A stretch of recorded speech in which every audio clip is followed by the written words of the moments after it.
All right, it's 5:32. We call the meeting to order. Would you please stand? Would someone like to volunteer to lead us in a prayer? Okay, Charlie. American pledge. I pledge allegiance to the flag of the United States of America and to the republic for which it stands, one nation under God, indivisible, with liberty and justice for all. Now the Texas pledge. I honor the Texas flag. I pledge allegiance to thee, Texas, one state under God, one and indivisible. And now the prayer. Me? Yes. No, I don't. Charles, I can do it. Yeah, appreciate it. Let's pray. Lord, we appreciate us being able to gather here today, and we thank Leanne and all the finance folks for working up this budget. It was a lot of work, and Lord, we ask a special prayer for the family of Caden Vargas. Lord, we know that's a hard time, and they're suffering, and Lord, please be with them and comfort them and be with him. In your name we pray. Amen. Amen. All right, I assume there's no one here from the public, so we'll go ahead with information items. Budget and tax rates. We'll dive right in. Dive right in. These two will be real quick. I didn't have it when the packet was put together, so you should have a printout that looks like this. This is your. It is the notice that goes in the newspaper for August 16th. Justin Crothers and I work on this, and so this is his final version of this, and he will post it in the newspaper for us on August 16th, and it just says what our proposed tax rate will be. It did not change. The tax rates did not change this year. They stayed the same.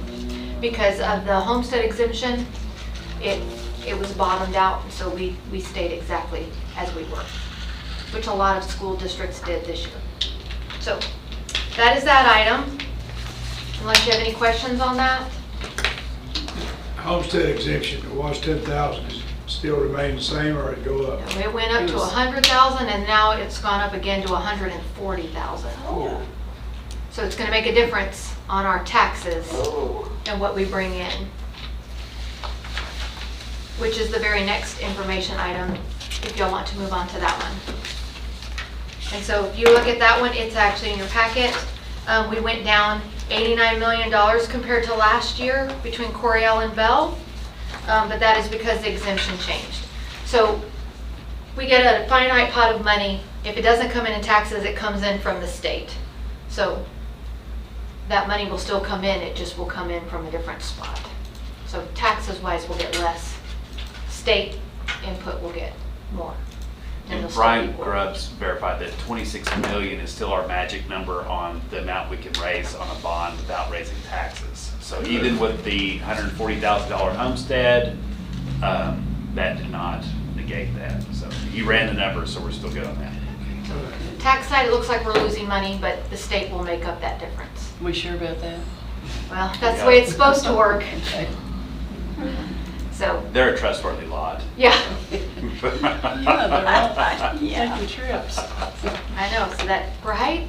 Did they find them or are they all still gone? They're gone. They're still all gone? Hadn't looked at it today. So that is your certified totals. You can look at them, but they are lower in comparison to last year.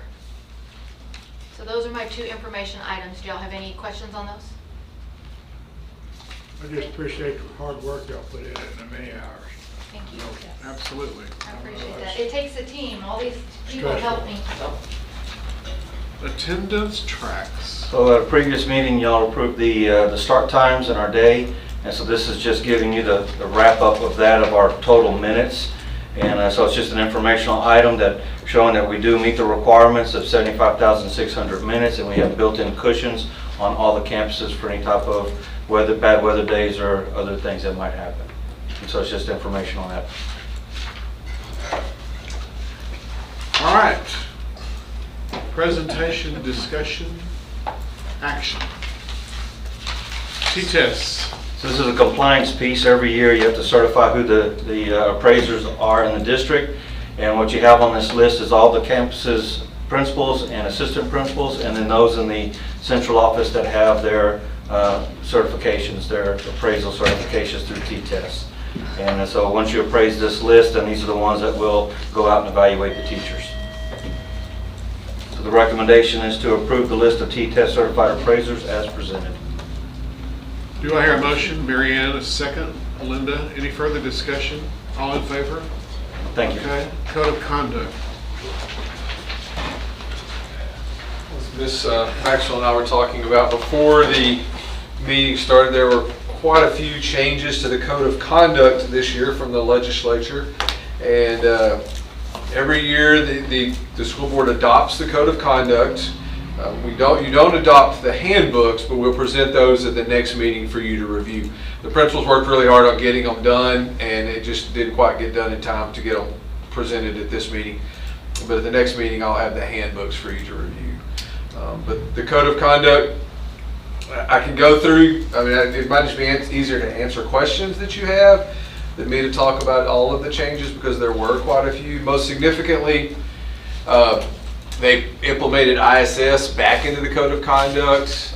There were significant restrictions on ISS out of the last legislative session. They've removed those. ISS does not have it, actually has no limit on it now. The last legislative session had a limit of 3 days, so they completely flip-flopped on that. We don't traditionally put specific consequences in the code of conduct, but our cell phone telecommunications policy requires us to list specific communications in the policy, and so we went ahead and included those in the code of conduct as well. We did that for our vaping consequences, nicotine consequences as well, because it's new. Because last year vaping was mandatory DAEP. This year there's it's still district-wise. We're still putting students in DAEP, but the offenses are different. They're staggered. It's a tiered offense. Those were kind of the 3 highlights that stood out to me: the cell phone, the ISS, and the vaping. They've really extended the arm of the consequence side of things. What you can expel for, who you can expel, who you can put in ISS, what you can put in ISS for. I don't know where else to really lead on it, just other than specific questions, if you have any. I have a question. I just saw something last night on the parents who's putting her kid in homeschool, because she said her kid has a medical condition and she needed her phone. Yep. And I stated, It and I, addresses that. does it address that? And that was in the law of the legislature too. If you have an approved 504 or an approved special education IEP, then you can get the device. It's got to be. You can't just make up your own. I even addressed that in my video to the families. I said, if you're a diabetic and you need your phone, you'll have your phone. And so, Well, I know in the diabetic she didn't say, but I said that. Yeah, I'm pretty for sure. sure he addresses it, so I was just. And that is a newer technology that didn't exist. It wasn't as widespread several years ago, and then the kids rely on it, and nurses rely on it, and parents rely on it, and so. The miscellaneous offenses, like the student shall not engage in academic dishonesty. Mhm. All that AI stuff new in there? Like that wasn't, because it's a lot. There were new AI. AI blurbs in Okay. there from them for sure. So it should cover it. And we have added a new AI blurb to our student handbook that's Okay. kind of a little more explanatory than just AI in general. But the legislature did add several AI blurbs in there that Great. weren't in the previous model. yeah, cheating with AI can get you in a lot of trouble we just kind of left it open-ended. ISS, the AP, you could lose your NHS status. There's all kinds of bad stuff that could happen, so It just falls under the academic dishonesty. Right. It could be a redo, it could I be a just know it zero. was changed, so, Yeah, yeah. and it's such a fine line, because using AI to help you as an assistant is a positive, but using it to do your work for you is a negative. Case by case. Other things you want to talk about, pull out and look at? I mean, I know it's a lot. It's a lot. I had the code of conduct, the student handbook, and the employee handbook back to back to back, and so I got really worn out looking at the screen, but got them done. What do you think you're going to get more kickback from people? Gosh, I really don't even know. It's Not it's one fun. It's strange what people latch onto. Oh, yeah. That's not what they agree with or what they believe in. I think like Calvin pointed out, people will latch onto the cell phone policy. If I'm not going to go along with that, is another reason to be against public ed, even though it's a pretty holistically, it's a pretty decent rule, right? Don't use your cell phone during class. We've been doing that here for a while. Is your video still up for people, Yeah. as a reference? For your viewing pleasure. Yeah. I watch it every night before I go to bed. Nominations, yeah. I do feel for the assistant principals and principals because lunch, it was a big, Yeah. I mean, it was a Yeah. kind of time to reset and just kind of zone out and be peaceful. And now they're not going to have that, so they're going to play games. I know student council at high school bought some ping pong tables and some board games and stuff to try to give them things to do, but that's not, even my own kids, that's not in their nature really, to just go lean towards that. Form of detox. Yeah, It's bad. yeah. That's a true statement. No, it really Yeah, is. It's going to be yes. rough, especially at first. Well, the recommendation is to approve the GISD student code of conduct. I will point out, it's in we have one code of conduct for the district. Several years ago, we had an elementary code of conduct, and there's just so much legal jargon, legal requirements in the code of conduct. All of the students fall under the same code of conduct, and then they differentiate their handbooks a little bit that we'll look at next time. But so we use the one for the district. The recommendation is to approve the student code of conduct as presented. Do I hear a motion? Okay, Cheyenne, do I hear a second? Linda, any further discussion? All in favor? Thank you. You'll have some more reading pleasure for the next one with the handbooks. Construction manager. Well, since we last met, we keep forging ahead with all of the bond type issues, and so I've met with Mike Boyle. He's the main lead architect, and then of course Brent Winkler, who lives here. He's one of the principal construction people, and then Tracy Marlin is the kind of the PR person that helps you sell the bond, helps you advertise things. So we've had some good meetings. One thing early on that we've done in our other projects is we typically look at what type of method we want to use to build, and with the high school and I think with the elementary we did the construction manager at risk, and that's basically when you get the builder on board quickly. You still go through all the RFQ process, but you get the person on board quickly so they can start helping cut costs and get ahead of things. And so last go around, we hired Masonic pretty early on, and they went and were kind of along the whole step of the way. And so I think there'll be several builders that will apply, big companies, people with local connections here. So hopefully, like Mike said, the competition for that position will hopefully drop the cost down. Now, in some bad news here that just came recently, it's not terrible, but it does eliminate one portion of the bond that we were wanting to do. So they're thinking now, since construction would likely start 2 years from now, they have decided to look at a 16% cost in like inflation.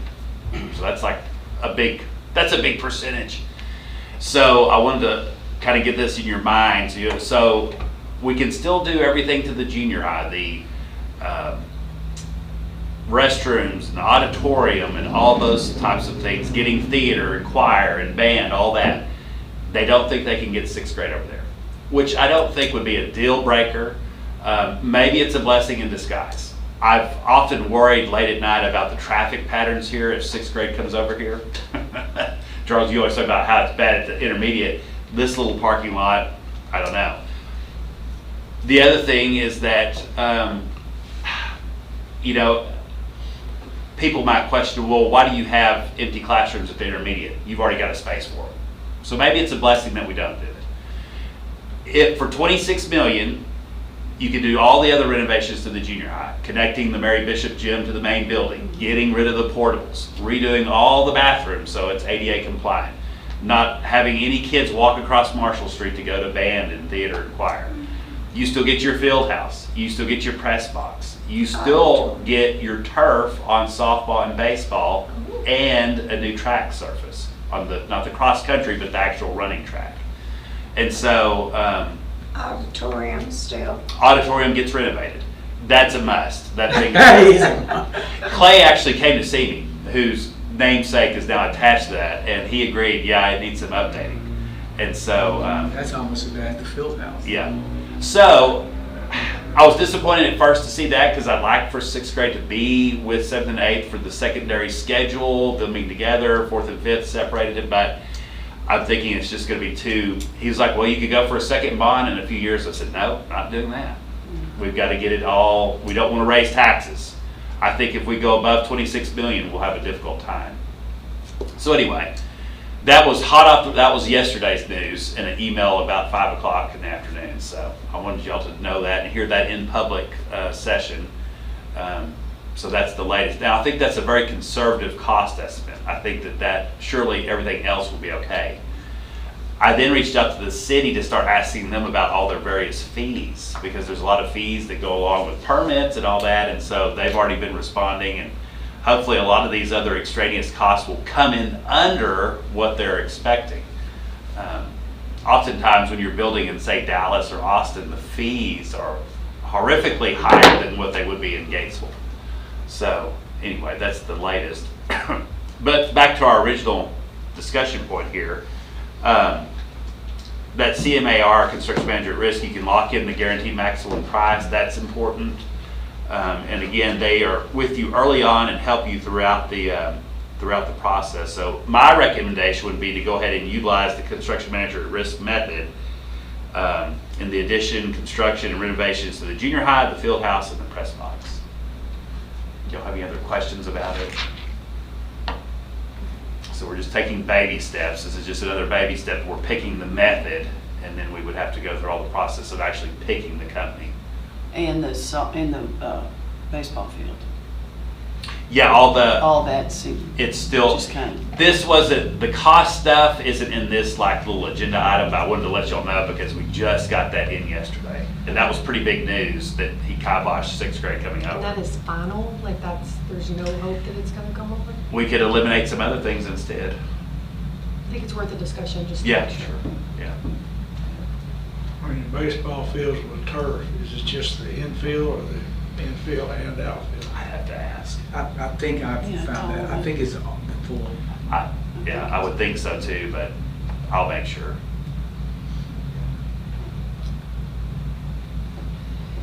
Anything else?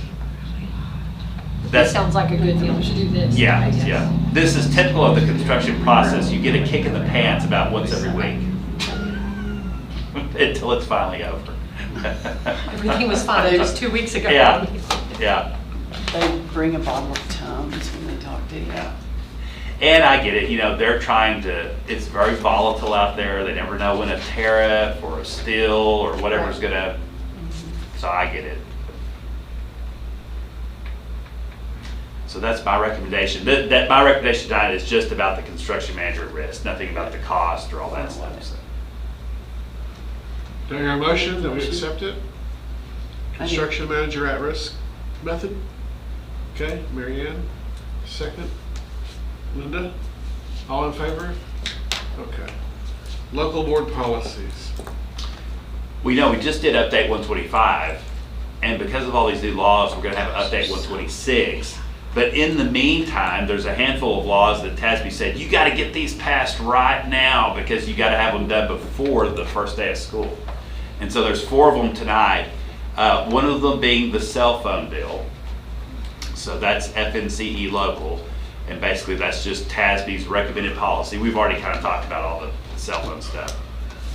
The second one y'all approved in June, that was the opting out of serving the homeschool kids, but FD local, that's the policy that goes along with it, so we have to approve that.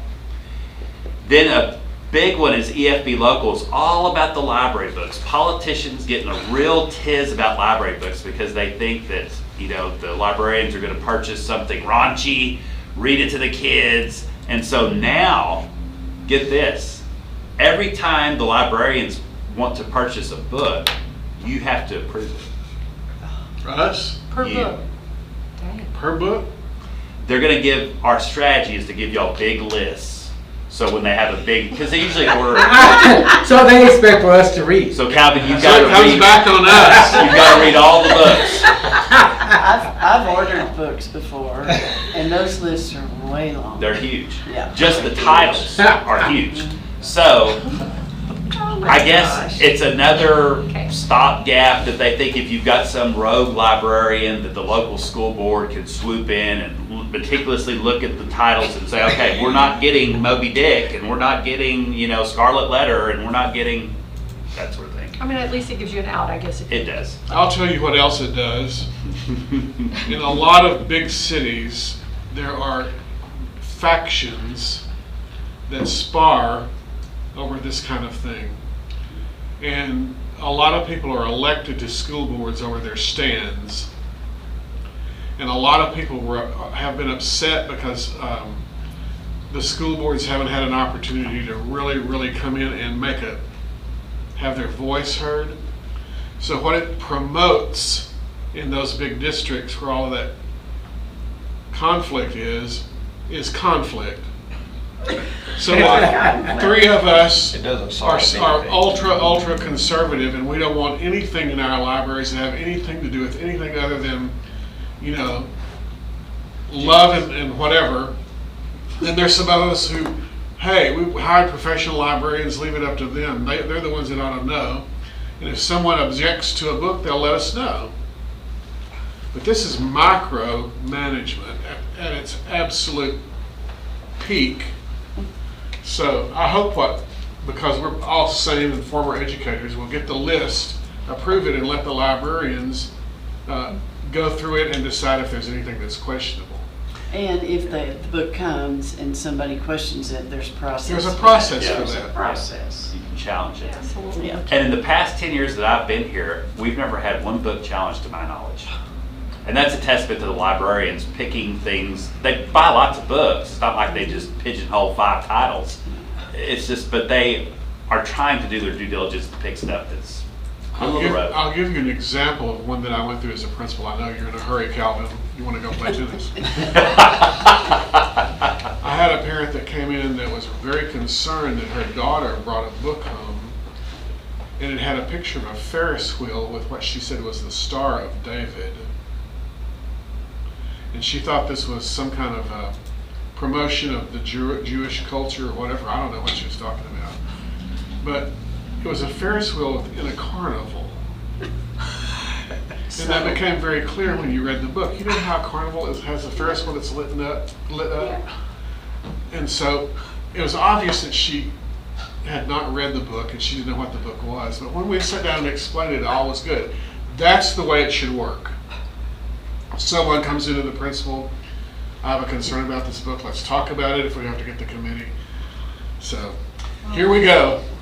Another interesting tidbit that the policy expert told us, she said, let's say you've got an existing copy of some Edgar Allan Poe book, The Raven, something like that, I don't know. And it's tattered and torn, you need to buy a new one. She said if the next one you're getting is not the exact ISBN number, let's say it's got a different forward on it or a different title, she said that has to be board approved.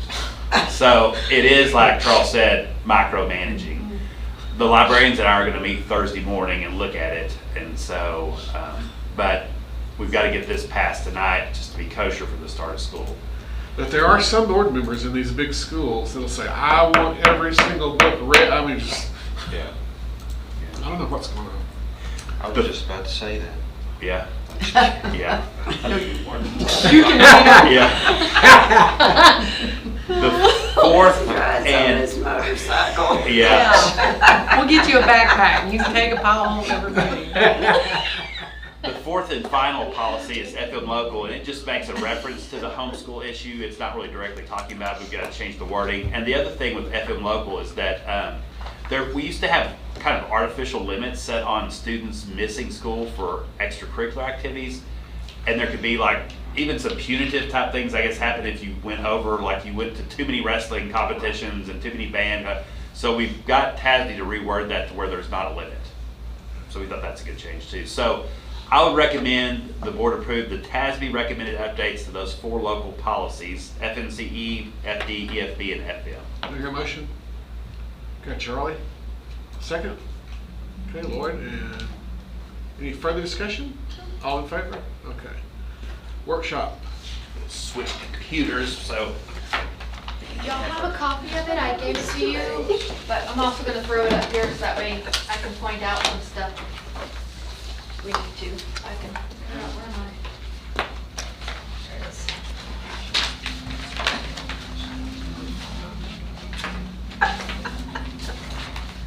Maybe that one.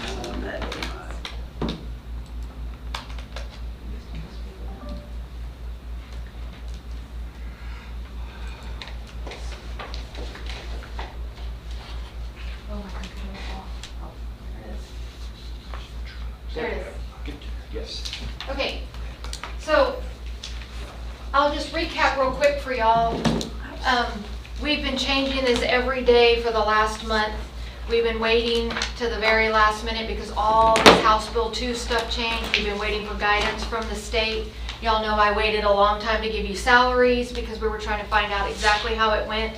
So the big recap is we've lost some money revenue and we've gained some. And so the money we gained was the big ticket items, all the teacher retention allotment, the $4,000 and $8,000 for salaries. We got a little bit of money for everybody else. So the 246 employees that are not teachers, we got 114,000 to spread amongst them. We got 1.7 to spread amongst the teachers. So we didn't get very much money there. They also gave us a little allotment for helping with health insurance increases and utility increases and property and casualty increases. That equated to about 250,000. As y'all know, all of that has been going up crazy. Just our health insurance premium changes was 366,000. So they didn't give us enough there either.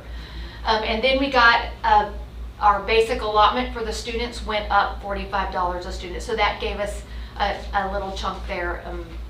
Can't remember that one, about 300,000, I think. So what we also did is we lost some things. The federal money looks like it's coming back. They've released it to the state, so we didn't lose that. But what we did lose was all of our Medicare, SHARS and Medicaid. Our IMA looked real low, but it has come up a little bit, not completely, but we've got that. So that has come back. So we've lost some things, we received some things back, and we gained some things. So overall, we gained about $1.8 million by the time you take the other stuff off that we lost. So what we did is we took all those pots and we shoved them to salary because we didn't feel like the 246 people should be without a raise when the teachers were getting 8,000. So we took it all and we did as much as we could. So we didn't touch the budget anywhere. We streamlined it as tight as we could so that we could pay everybody a 3% raise that was not part of the 4,000 and 8,000. So that's where we're at. It is really tight. And so I'll kind of go over where we are. So in revenues, we are now at, we just got our certified values, so this is pretty accurate. It's more accurate than what is in your board sheet. It's 38,160. You just turned it off. There's a short there. 38,167,667. And then our expenses right now are at 38,048,649. So we have 119,000 left over for our best estimate, which is very tight, but it is some. We are in a balanced budget. That is in the black. That 119,000 is in the black. Yay, because there are a lot of schools that are not. A lot of schools are not. Didn't you just go to like the UIL thing? Just our district, Marina, China Spring. I know for sure those two said they're running a deficit budget this year. Everybody's running a deficit budget in most China places. Spring was over $1 million deficit. Oh, I partner with Salado. They're my partner at Region 12, and they are running a heavy deficit budget also. And a lot of these schools were hoping that the new allotment money that was coming in was going to save them, but as I just explained to you, they did not give enough. And so those people that were hoping this was going to get them out of a deficit budget, it did not, because we're just as tight as ever, because they didn't give us enough to spread it around. So those people are now looking at a second year in heavy deficit budgets. I'm on a text strand message with about 25 other superintendents from all over the state, and a lot of them are saying, yeah, we're doing another big deficit. I don't know how they keep going with that. So, I was gonna ask a question, like, how do they overcome that year after year? What They have to start laying people off. that they need, obviously, or they. Cutting programs. cutting programs. So they were hoping, they used their fund balance this year, they were hoping they were gonna get saved when the vouchers passed, but it did not happen. They pigeonholed all that money for specific things and then didn't give you enough to do anything else with. So we, by the skin of our teeth, are running a balanced budget with just a tiny bit of surplus. But we cut everything. There is no fluff in our budget anywhere.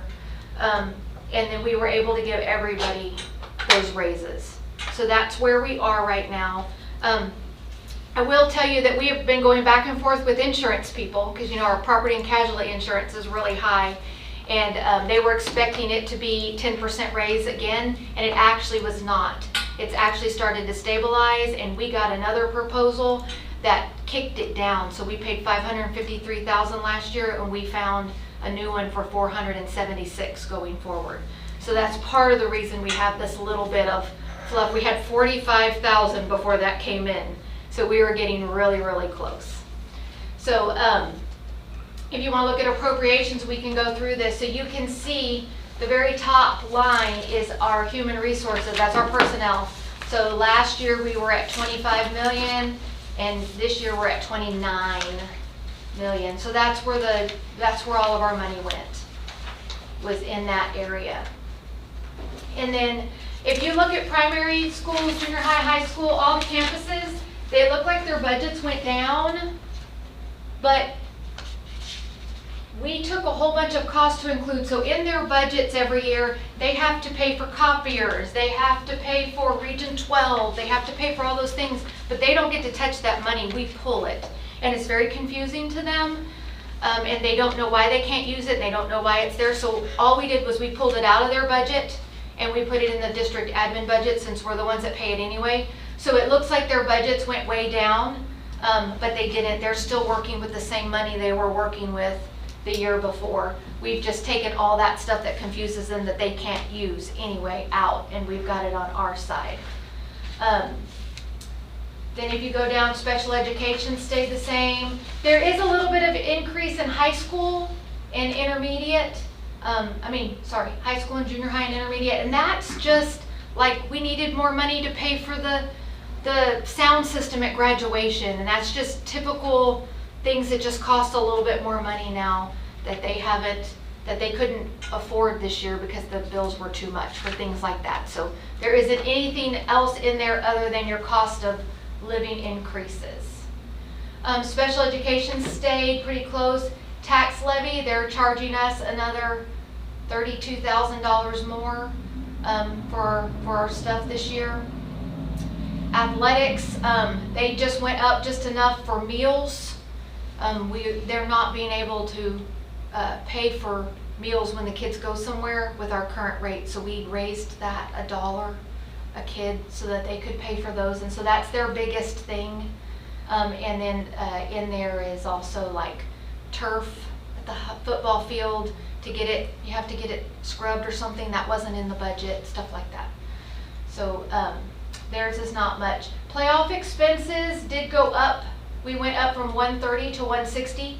So we used all of the 130 that we had last year. We were like at 128,000, and still a little bit of trip stuff is still coming in. So we had a great year, and we went a lot of places, but it did cost us all 130,000. So the reason it's at 160 is our band got, I don't know if y'all seen it, they got the TMEA showcase, and they're going to the national convention this year, and they will be performing there, the showcase band. So this is a big, big deal for band, but it's going to cost us about $30,000 to send them to do that. So that's why that is increased, $30,000. Food services stayed about the same. If you look at curriculum and instruction, that's Scott's budget. We bumped some things out. It looks like it went down by 55%, but it did not. Wings and DAEP, we pulled their budget out, so so that Pam Williams could take care of it. We pulled out ESL for Bridget Register, she's taking care of it. We pulled out social workers. Krista Hitt is going to take care of her budget, and they're small ones. Those used to be in the curriculum budget last year. And then CCMR budget, we pulled out and it went to Yancey, and so that's in district administration farther down. So it looks like we cut Scott's budget by 55%. We did cut some because I think Scott tried really hard to just cut off anything that he didn't think was a bare necessity. But it's not actually cut by 55%. And we just moved it around. It's just an illusion, Scott. Technology has gone up, and that's just because everything is costing us more.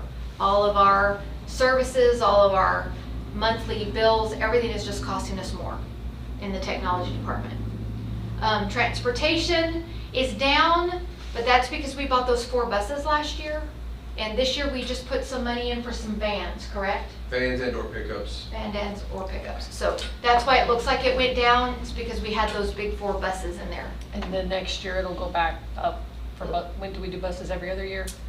I was just looking at the fleet replacement plan today, and I don't remember what's on next year. We kind of got off for a little bit on the fleet replacement, but then last year with the 4 buses, we made a lot of ground on catching up.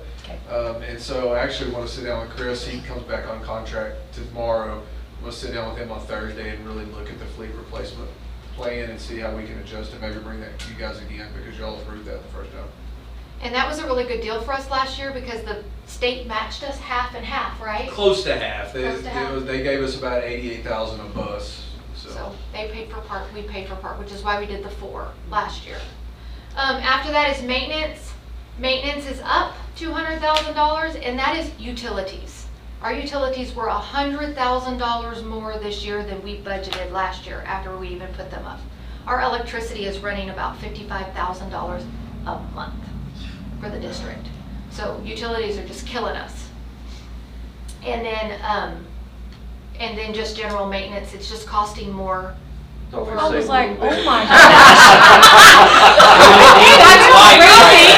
I promise we paid the bill. So the other part of maintenance is, right? He's trying to get his budget back. The other part of the maintenance is just cost to repair things. Everything's up right now. Wood, HVAC, everything's just costing us more. So they did a really good job of sitting down, and we took out everything they didn't have to spend this year, but we had to add some because their budget was that far over. After that, capital outlays, there's nothing there. Last year that was there to buy copy machines, but we leased all those copy machines instead, and we're in a 5-year thing where we just pay a certain amount a month to have those, so we don't have any capital outlays for copy machines this year. We didn't have any at end of life, so we were able to get rid of that. INS, that's our bond payment, so that is what it is. We did make an extra $500,000 payment last year that as of right now we are going to we're not going to do, because we're trying to keep all that money as best we can for everything else. District administration, that shows 46% increase, but that is where we took all the costs to include and brought them in, and that's where Yancey's also in there with the new CCMR budget. So as far as district admin, we did not increase our budget at all. It just looks like that because that's those reallocated things that we pulled in. And then district security, we tailored down as best we could. CTE is what it is. I mean, we get as close as we can. Athletic hosted events, you know, they bring in money. They did decently. Fine arts is down 37%. They did a good job of keeping their budget intact, but that looks more cut than it is because we got uniforms and instruments last year for the band. So they had a big, and that semi-trailer. So they had a big, some big ticket items last year that are not in there this year. So that's the reason that one looks like we cut it so much. We didn't actually cut anything other than we had some one-time tickets. So that is it overall in a nutshell. Questions, concerns? When you said that the administrator is going to get a 3% increase, about how much more is that a month? For, Or a year? You know, I know most teachers are getting 8,000, but how much more is that a year?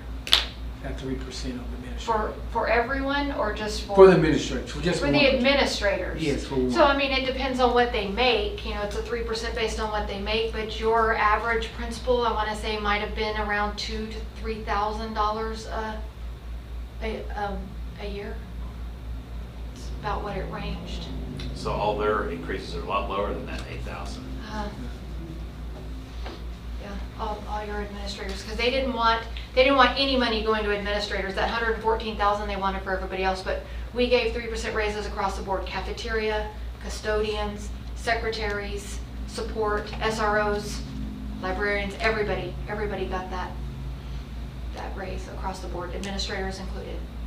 We did everything. I guess the state's rationale is to try to entice people to go back to teaching. Yeah. You know, if you're in some auxiliary position like librarian, counselor, administrator, well, the teachers are making more than I am now, maybe I'll go back to teaching. Your special ed assessment, your ICs, your speech pathologists and assistants, I mean, none of them got any of that 8,000. So some of them are actually, could be making more if they went back to the classroom. That's where they're at now. Our instructional coaches could be making more possibly if they went back to the classroom. So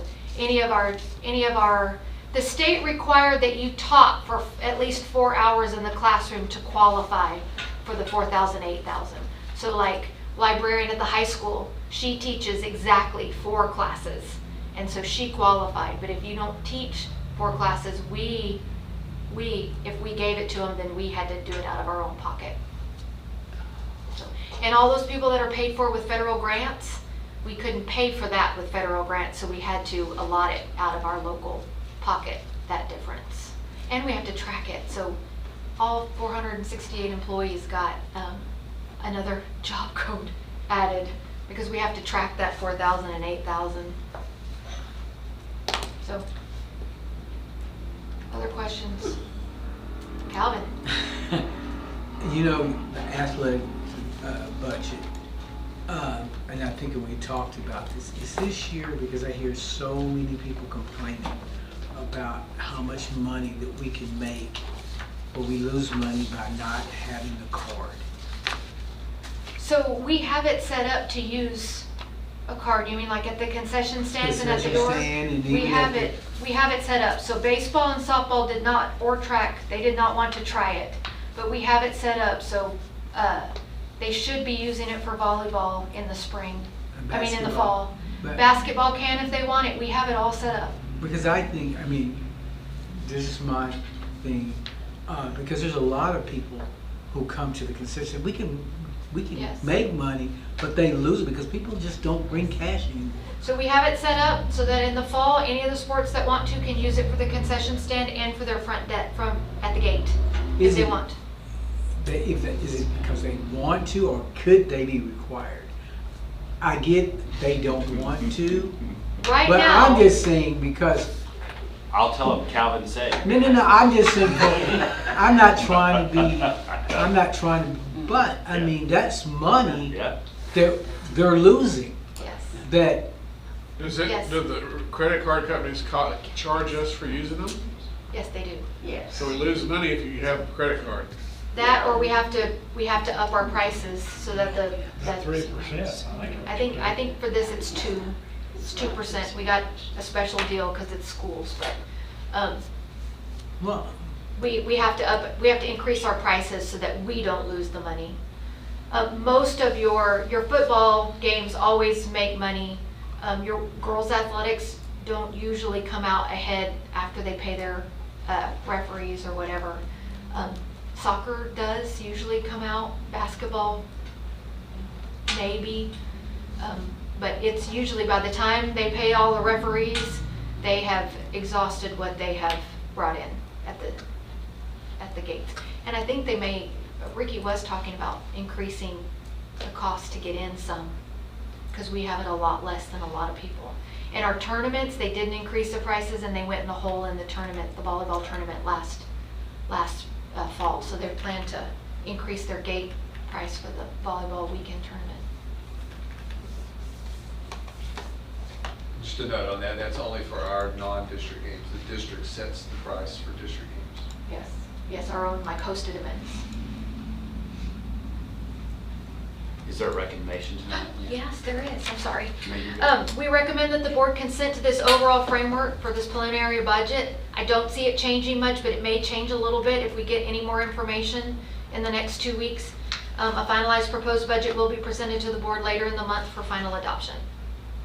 Here a motion to accept. Okay, Lloyd and Cheyenne. Cheyenne, you did it? Okay. Oh, I'm sorry, did somebody else?